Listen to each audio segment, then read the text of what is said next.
delidir ki hasretin, yakar yıkar beni derinden.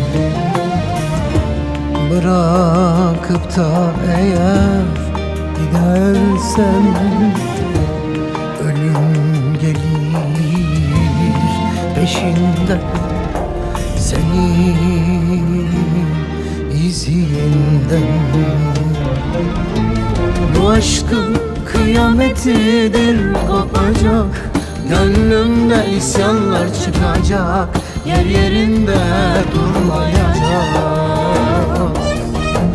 Bombalar patlıyor beynimde, çapraz sorgular içimde, kalbim hedefinde. Dağların aşkıdır bu, öyle kolay kolay bitmez. Gittiğin yer cehennemdir, orada kalmam uzun sürmez. Sen benimsin, ben de senin, hiç kimseye bir söz düşmez. Bu can senden vazgeçmez. Dağların aşkıdır bu, öyle kolay kolay bitmez. Gittiğin yer cehennemdir, orada kalman uzun sürmez. Sen benimsin, ben de senin, hiç kimseye bir söz düşmez. Bu can senden vazgeçmez.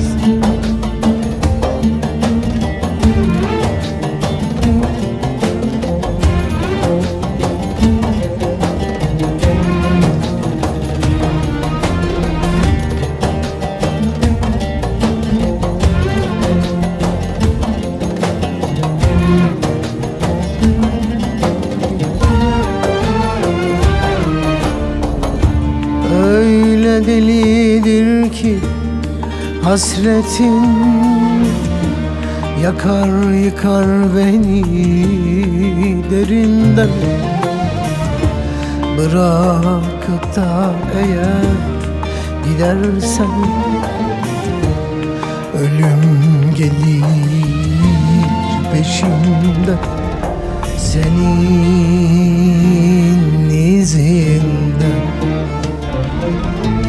Bu aşkın kıyametidir kopacak, gönlümde isyanla çıkacak, yer yerinde durmayacak. Bombalar patlıyor beynimde, çapraz sorgular içimde, kalbim hedefinde. Dağların aşkıdır bu, öyle kolay kolay bitmez.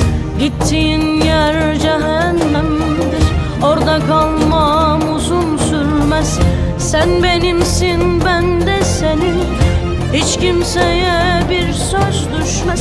Bu can senden vazgeçmez. Dağların aşkıdır bu, öyle kolay kolay bitmez. Gittiğin yer cehennemdir, orada kalman uzun sürmez. Sen benimsin, ben de senin, hiç kimseye bir söz düşmez. Bu can senden vazgeçmez.